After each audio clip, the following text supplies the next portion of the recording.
Бүгүн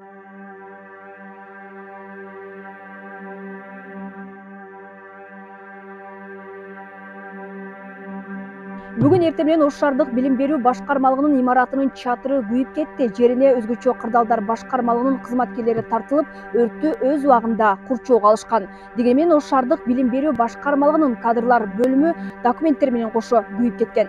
Таңзарда орун алган тилсиз жөө 6:00-дө курчоого алынып, 1,5 сааттын ичинде толугу менен өчүрүлгөн. Өрттүн көлөмү чоң болгондуктан жерине 3 бөлүм тартылган. Кырсыктын кесепетинен имараттын бир бөлмөсүнүн 13 чарчы метр аянты жана жыгач устунду тунике жабылган чатырынын 180 чарчы метри күйгөн. Учурда кырсыктын келип чыгуу себеби жана келтирилген материалдык чыгымдар эсептелүүдө. Өрт кырсыгынан адам өмүрүнө коркунуч жаралган эмес. Азыр билим берүү башкармалыгынын кадрлар бөлүмү толугу менен күйгөн дагы, андан уланып зданиянын чатырына өткөн 192 жалпы аянты 192 квадрат метр болгон өрт кырсыгы катталган. Азыркы учурда өрттөн келип чыккан чыгымдар такталып эсептелүүдө. Ош шаардык билим берүү башкармалыгынын имараты финский типтеги курулма менен курулган. Жалпы аянты 400 квадрат метр. Мекеменин жетекчиси имараттын эскилиги жеткенин, өрт кырсыгынан керектүү документтер күйүп кеткендигин кошумчалады.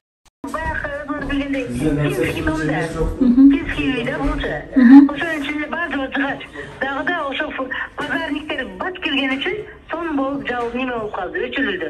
Эгер пазарниктер аны чалып келбегенде бар жок өттөнүп кетиптилер.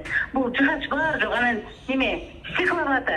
Ошол бир кабинет күйдү, азыр анын ичинде любой кабинетте бизде документтер бар да. Бардыгы кабинетибизде. Ош шаарында жыл башынан бери 18 өрт кырсыгы катталган, анда келтирилген материалдык зыян 4,220,653 сомду түзгөн. Эске салсак, буга чейин Ош шаардык прокуратурасы Ош шаардык билим берүү башкармалыгынын бир нече кызматкерине кылмыш ишин козгогон эле. Ага ылайык жергиликтүү прокуратура былтыр мамлекетке жалпы 1,905,987 сомдук ири өлчөмдө зыян келтирилгенин аныктаган. Алмагүл Эркебай кызы, Жылдыз Кадырбаева, Ош ТВ.